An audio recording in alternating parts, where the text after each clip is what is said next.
आज का विषय है गीता का ज्ञान। गीता में सर्वप्रथम भगवान कृष्ण ने कहा कि यह जीवात्मा शरीर को क्यों छोड़ती है। उसी पर उन्होंने बताया कि वासांस जीर्णान यथा विहाय नवान गृह्णाति नरो अपराणि तथा शरीराणि विहाय जीर्णा नन्यान संयाति नवान ते। कहा है अर्जुन, सुनो, जैसे मनुष्य वस्त्र पहनता है,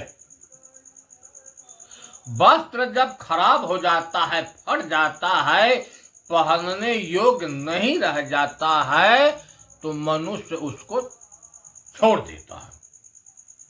उसी प्रकार इसमें रहने वाली जो जीवात्मा है, जब शरीर खराब हो जाता है, इस शरीर में रहने योग्य नहीं रह जाता, तब वह इस शरीर को छोड़कर निकल जाती है।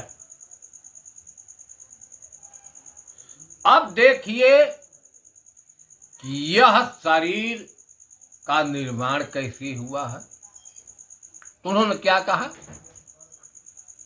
कि यावत् संजायते किंचित सत्वम स्थावरम जंगमम क्षेत्र क्षेत्रज्ञ संयोगा तद्विधि भव।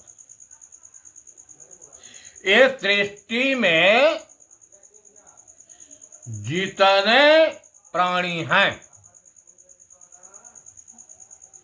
सबका शरीर क्षेत्र और क्षेत्रज्ञ से है। तो क्षेत्र क्या है और क्षेत्र क्या है, इस पर विचार करना है। तो उन्होंने कहा कि क्षेत्रज्ञम चापि माम विद्धि सर्व क्षेत्रेषु भारत। क्षेत्रज्ञम चापि माम विद्धि सर्व क्षेत्रेषु भारत। क्षेत्र क्षेत्रज्ञ योर ज्ञानम यतज ज्ञानम मतम। कहा क्षेत्रज्ञ और क्षेत्र दो चीजें हैं। क्षेत्र को खेत कहा गया है, क्षेत्र को ही प्रकृति कही गई है, क्षेत्र को ही माया कहा गया है और क्षेत्र को ही दृश्य कहा गया है। क्षेत्र माने होता है खेत। जैसे खेत है, खेत में हम जोत कोड़ कर जैसा बीज बोते हैं, उस बीज से वैसा वृक्ष उत्पन्न होता है और वैसा फल लगता है। अगर खेत में हम बबुल का बीज बोए हैं तो बबुल का वृक्ष उत्पन्न होगा और बबुल के वृक्ष में कांटे लगेंगे। अगर आम का बीज बोएंगे हैं तो उससे आम का वृक्ष उत्पन्न होगा और आम का फल मिलेगा। यह शरीर जो है पांच तत्वों का बना घर, यही क्षेत्र है। इसमें कर्म रूपी बीज बोए जाते हैं। हम जैसा कर्म करेंगे वैसा परिणाम मिलेगा। विशेष तौर से कर्म में पाप और पुण्य दो ही है। पाप कर्म है दूसरे को दुख देना, पुण्य कर्म है दूसरे को सुख देना। पुण्य दो भागों में विभाजित होता है, एक सकाम और एक निष्काम। अगर सकाम कर्म है तो उसका परिणाम बन जाएगा। परिणाम पाने के लिए शरीर धारण करना पड़ेगा। और निष्काम है बिना कामना का, तो उसका परिणाम नहीं बनेगा। इन कर्मों को देखने वाला क्षेत्रज्ञ है। क्षेत्र माने खेत, ज्ञ माने जानने वाला। इस खेत में रहकर अंतःकरण में, इंद्रियों में जो कुछ क्रिया होती है मन चित्त बुद्धि अहंकार और इंद्रियों में, वह सबको जानने वाला है, सबका जनैया है। इसलिए उसको क्षेत्रज्ञ कहा गया। सबका प्रकाशक होने से उसी को आत्मा नाम से कहा गया। आत्मा का मतलब होता है जिसमें तम नहीं, अंधकार नहीं है, केवल प्रकाश ही प्रकाश है। सबको प्रकाशक होने से उसको आत्म कहा गया।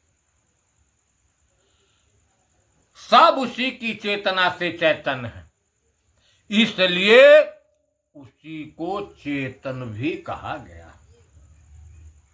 लेकिन उसके थोड़ा सा लक्षण देखें, जो ही भगवान कृष्ण ने बताया है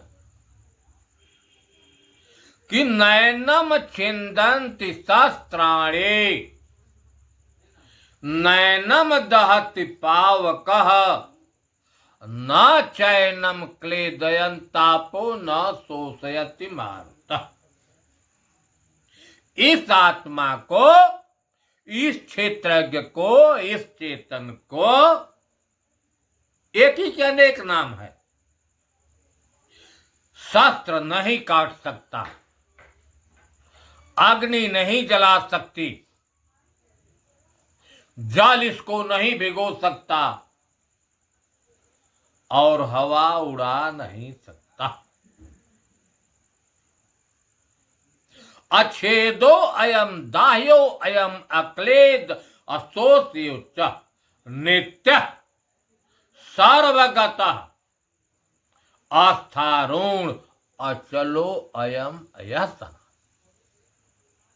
इसको अग्नि नहीं जला सकती, न शस्त्र काट सकता है, न जल भिगो सकता है, हवा उड़ा नहीं सकती।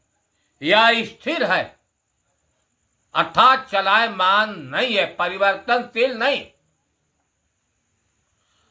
और वह सनातन से है, आज का नहीं। हर घट में उसकी अनुभूति होती है, वह सनातन से है, आज का नहीं। और लक्षण बताए कि न जायते मृते वा कदाचिन्नायम भूत्वा भविता वा न भूः। अजो नित्य शाश्वतो अयम पुराणो न हन्यते हन्यमाने से। कहे कि न यह जन्मता है न मरता है, जिसका जन्म होगा उसकी मृत्यु होगी। जन्म और मृत्यु की प्रक्रिया इस शरीर से है। इस शरीर में रहने वाला आत्मा न जन्मता है न मरता है। यह आत्मा होकर फिर दोबारा आत्मा नहीं हुआ।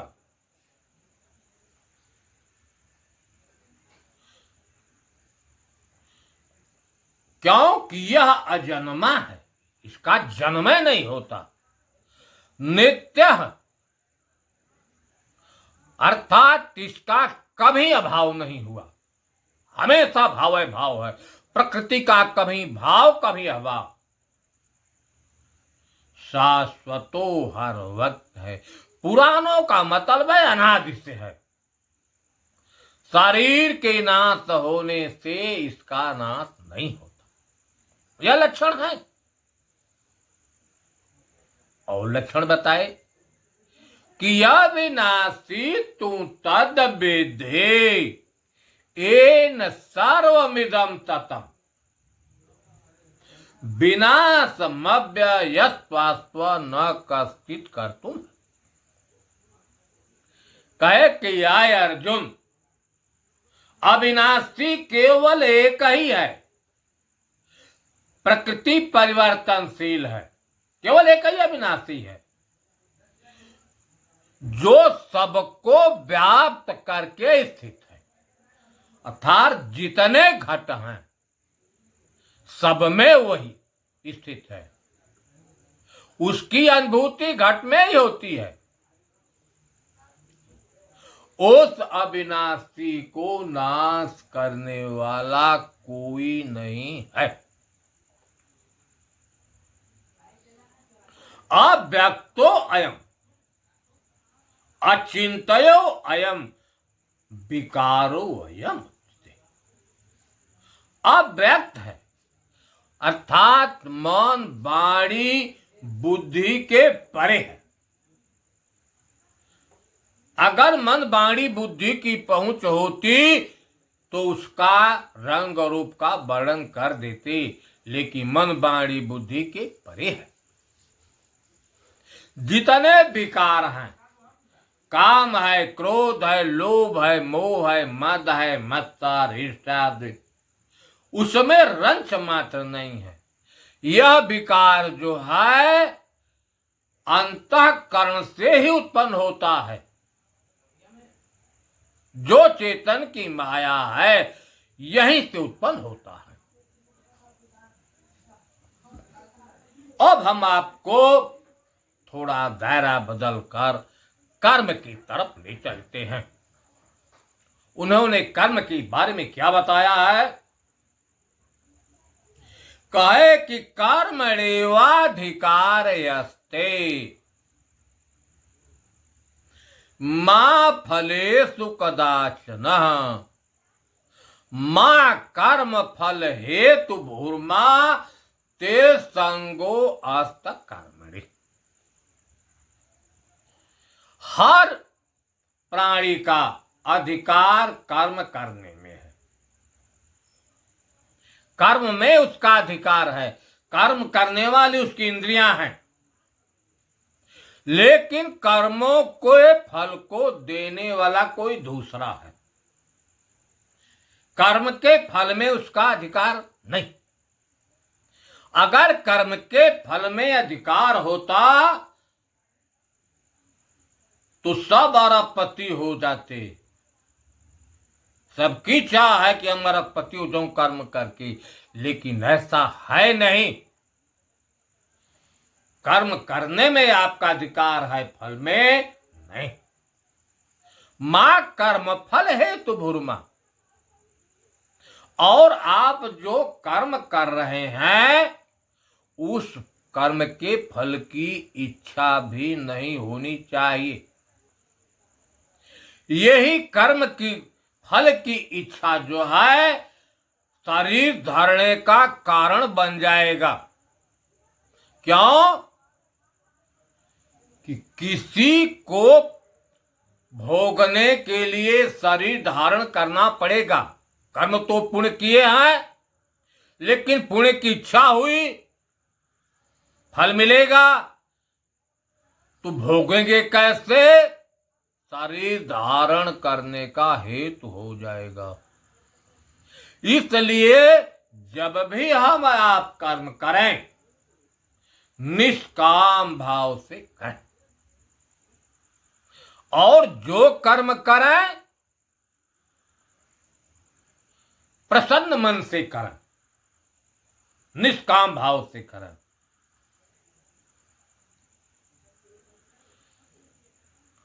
तो कैसे रहना है? योगस्थ कुरु कर्माणि सांग तक्त्या धनंजय सिद्धय सिद्धो समो भूत्वा समत्वम योग। उन्होंने कहा योगस्थ। अब योग का मतलब होता है जोड़। दो को जुड़ने से योग बनता है। किससे किससे है योग? कहा योग में स्थित होकर कर्म करो। जुड़ने वाला यही मन और बुद्धि है। एक है चेतन आत्म। यही मन बुद्धि अगर चेतन से योग कर लेती है, जुड़ जाती है, तब तो जन्म मरण से रहित योग हो जाता है। अगर प्रकृति से कहीं जुट गई तो जन्म मरण का योग बन जाएगा। इसलिए मन बुद्धि जो है चेतन से जुड़े, आत्मा से जुड़े। जुड़कर उसमें स्थित होकर कर्म को करो। व्रत करो, पूजा करो, पाठ करो, भजन करो, चिंतन करो, मनन करो, इसका निरूपण करो। जितना भी पुण्य कर्म है करो, लेकिन उस कर्म के फल की इच्छा न हो, चाह न हो। कहा यही समत्व का योग। यदृच्छा लाभ संतुष्टो द्वंद्वातेद विमत्सरा समसिद्धौ वा सिद्धौ च कृत्वापि न। कहा यदृच्छा लाभ, ईमानदारी से परिश्रम करने से जो कुछ प्राप्त होता है उसी में संतुष्ट हो जाओ। द्वंद्वातीत, जो द्वंद्व है, सुख दुख, हानि लाभ, मान अपमान, हर्ष शोक भय प्रीत, इससे दूर हो जाओ। मत माने अहंकार न हो, न किसी से ईर्ष्या करो। कार्य सिद्ध हो चाहे न हो, संभाव। ऐसा महापुरुष कर्म को करता हुआ भी नहीं बनता।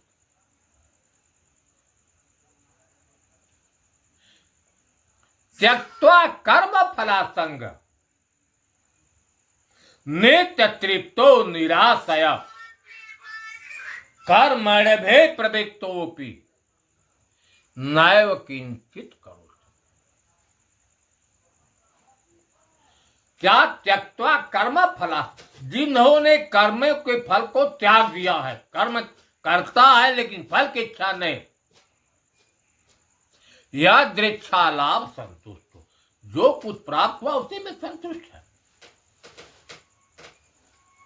ऐसे महापुरुष कर्म को करता हुआ भी अकर्ता है।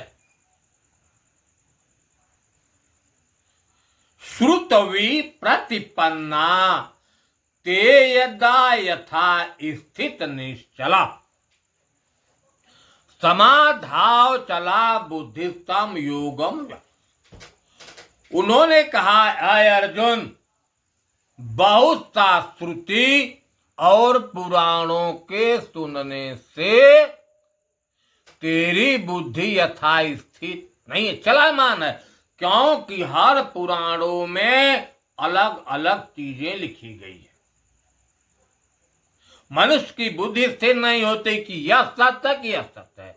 तब बताया कि जो स्थिर और अचल है, जो अविनाशी सत्ता है, उसमें जब तेरी बुद्धि स्थिर हो जाएगी, कहा तब तुम समाप्त योग को प्राप्त होगे। यह तो उन्होंने नहीं बताया। लेकिन अब देखें कि कर्ता कौन है। सारे लोग आत्मा को कर्ता मानते हैं कि आत्मा कर्ता है, लेकिन भगवान कृष्ण ने क्या कहा कर्ता के बारे में? प्रकृतैव च कर्माणि क्रियमाणानि सर्वशः यः पश्यति तथा आत्मानं कर्तारं स पश्यति। कहा कि जो आत्मज्ञानी हैं, जिनको आत्म की अनुभूति है, आत्मा का साक्षात्कार है, वैसे महापुरुष कहते हैं अपना अनुभव कि सारे कार्यों को करने वाली प्रकृति है, आत्मा या करता है। आप देखें कि कोई क्रिया का ज्ञान मन तल पर उत्पन्न होता है, मन के बाद तुरंत बुद्धि के पास जाता है, बुद्धि निर्णय लेती कि यह करने योग्य है क्या।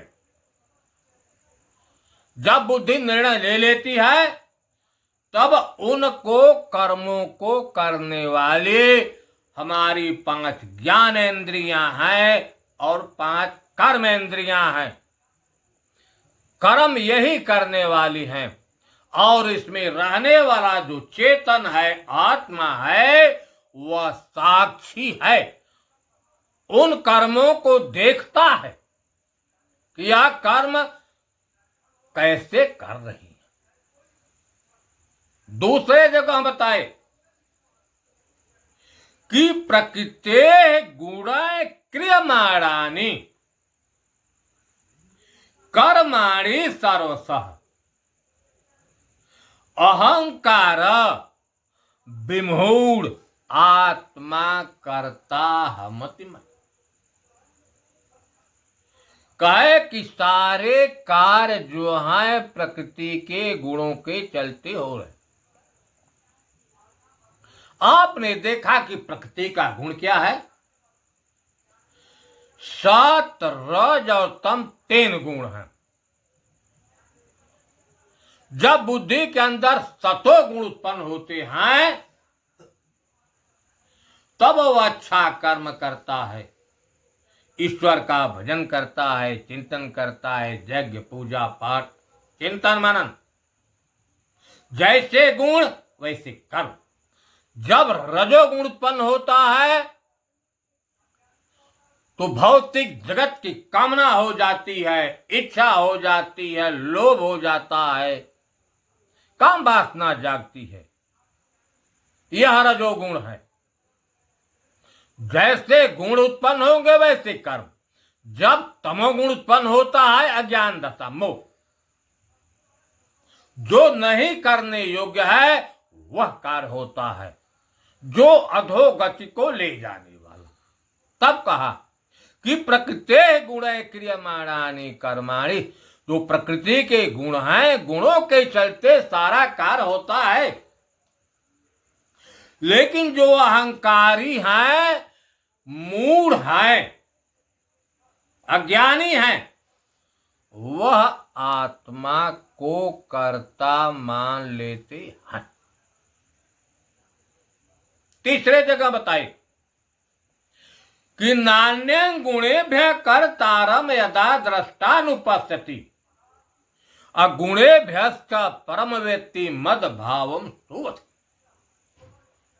जिसके अंदर साक्षीपन है, दृष्टापन है, वह देखता है कि सारे कार्य प्रकृति के गुणों के चलते हो रहे हैं और आत्मा यह करता है।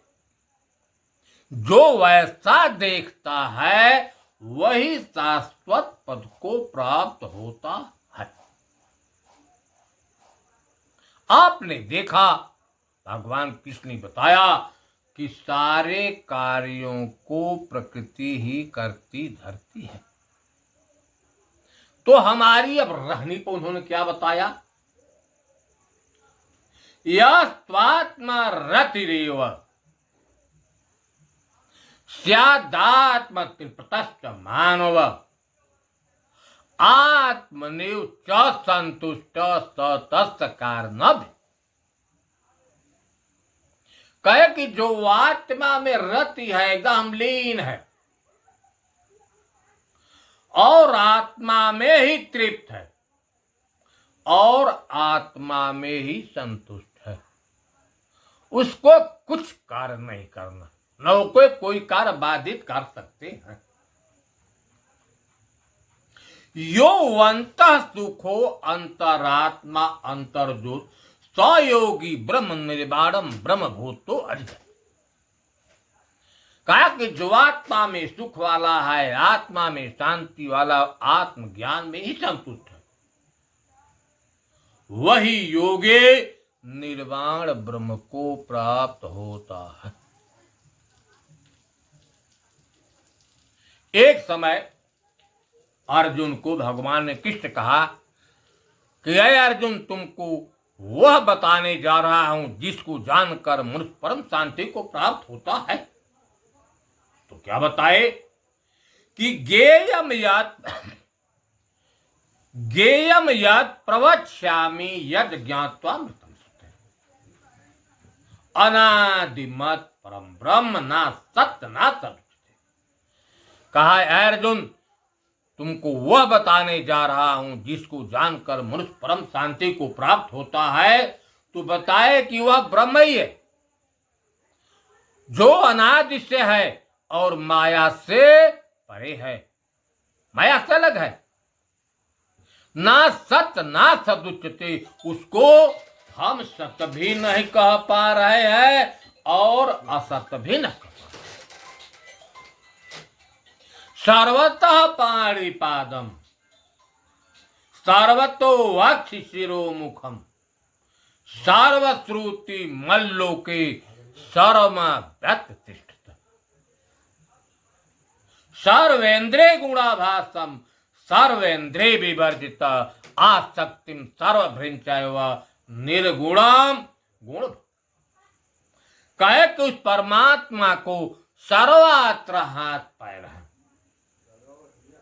सर्वत्र मुख है, सर्वत्र सिर है, सर्वत्र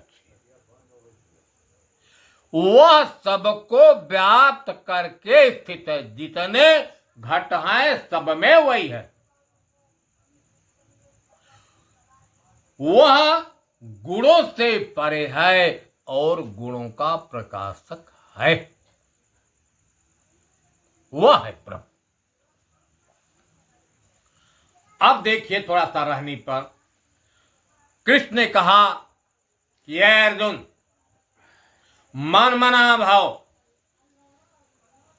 मद भक्तो मद्याजी माम नमस्कुरु।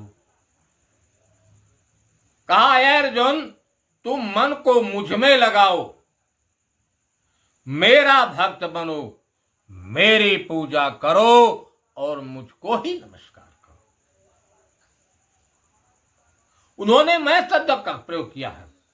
दूसरे जगह बताए कि मैं एयम मनाया धत्वा मई बुद्धि निवेशय निवस्यस्य मह्यम अतः ऊर्ध्व सत्य। आय अर्जुन, मन का निवास मुझ में हो जा, बुद्धि मुझ में स्थिर हो जाएगी। जब मन बुद्धि मुझ में स्थिर हो जाएंगे तो वह मुझको ही प्राप्त होंगे, अधोगति को नहीं जाएंगे। इसमें भी मैं शब्द का प्रयोग किया है। 18वें अध्याय में उन्होंने कहा कि सर्वधर्मन्य परित्यज्य मामेकं शरणं व्रज अहम त्वा सर्व पापेभ्यो मोक्ष्यामि मा। खींच कर अंतिम में अर्जुन को कहा, अर्जुन जितने धर्म कर्म है सबको परित्याग कर दो, छोड़ दो। तुम जो मैं एक हूं तू मेरे शरण हो जा। अब सवाल उठता है कि मैं एक हूं तो एक कौन है? आप देखिए, प्रकृति के अनेक रूप है, प्रकृति 5 से है, लेकिन अगर एक है तो चेतन एक ही ते अनंत अनंत अनंत एक हो आया परिचय भया जो एक तो एक ही मां। ये तो कबीर साहब ने कहा कि एक ही है, अगर है तो आत्म तक। तो भगवान कृष्ण ने कहा, अपने को बताया कि मैं कौन हूं। यो मां पश्यति सर्वत्र सर्वच मयि पश्यति तस्माहम न प्रणश्यामि स च मे। जो मुझे सर्वतर्था जितने घट हैं, चाहे स्वर्गलोक हो, ब्रह्मलोक हो, मृत्युलोक हो, जलचर थलचर, जितने घट हैं, सब में मुझको देखता है और मुझको अपने में देखता है, उसके लिए मैं दूर तो नहीं। अर्थात तो उन्होंने कहा कि मैं सर्वव्यापक होते हुए सब में हूं। यथार्थ में यही सत्य है कि परमात्मा की अनुभूति हर घट में ही होती है। घट के बाहर आज तक किसी ने नहीं जाना है। अनुमान बस लोग कहते हैं कि परमात्मा सर्वव्यापक है। कहने का कारण भी है कि चेतन की स्थिति जो एक शरीर में है, सभी शरीरों में चेतन की एक ही स्थिति है। इस अनुमान से लोग कहते हैं कि वह सर्वव्यापक है। लेकिन अष्टावक्र जी ने कहा कि भ्रांति ज्ञानम स्थितम बाह्य सम्यक ज्ञानम मध्यगम मध्यान मध्यंतरम ज्ञेयम नारिकेल फलम। शरीर के बाहर का ज्ञान जो है भ्रमपूर्ण है, संशयजनक है। वास्तविक ज्ञान जो शरीर के भीतर सूक्ष्म से सूक्ष्म तत्व जो चेतन है, आत्मा है, वही ज्ञेय है, वही जानने योग्य है। उपमा दिए, जैसे नारियल है, नारियल के भीतर जल होता है। मनुष्य जब क्या करता है, नारियल के जल को पीकर नारियल को फेंक देता है, क्योंकि शरीर में रहने वाला चेतन ही सार है। यह 5 तत्वों की शरीर तो परिवर्तनशील है। वास्तविकता में इसमें रहने वाले चेतन आत्मा का ज्ञान ही ज्ञान है। और आत्मज्ञानम विदुर ज्ञानम, आत्मा का ज्ञान ही यथार्थ ज्ञान है।